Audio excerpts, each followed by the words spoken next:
After that, you're going to go read your case. The general order of a case, which I wish I knew before I started reading my first case, is first you have your procedural history. Then after that, you're likely going to have the facts, the relevant facts. After that, you're probably going to have the case law that they're using to now decide this case. That you're going to have like the application or the analysis section. And then after that, you're going to have the holding. And that's the general order of a case. Sometimes, people like to get fancy.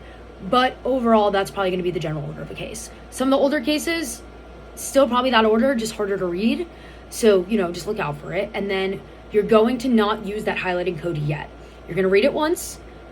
Then you're going to go back and you're going to look at the video again or look at your facts, look at what LexPlug has up. Make sure that you were able to pull out that same information that you had just read over or make sure it makes sense.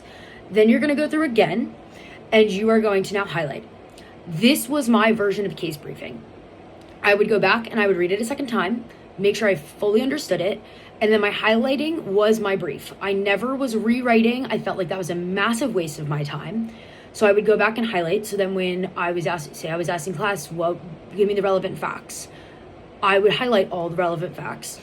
And that's kind of how it worked. That was my case briefing in a sense. Or I would have the LexPlug case brief up in front of me in class.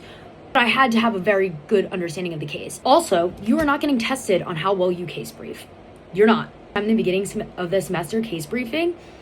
Not super helpful when you take your exam. What you should be doing is I would do what I just said reading wise. Take your brief. Then you have your brief. You're ready to go to class. After you go to class, you're going to put your professor's syllabus in a Google Doc. And then you're going to fill out, okay, class 1 was about formation of contracts. What are all the relevant things I learned on formation of contracts? Great.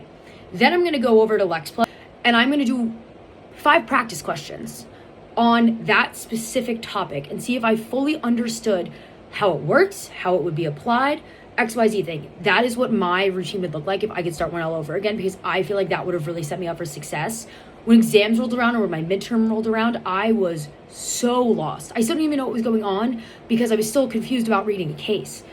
I hope this helps. Please leave any questions you have for me below. Everyone has a different way of doing things. This is the way it worked for my brain. This was the best, most efficient way for me. If this doesn't work for you, completely fine.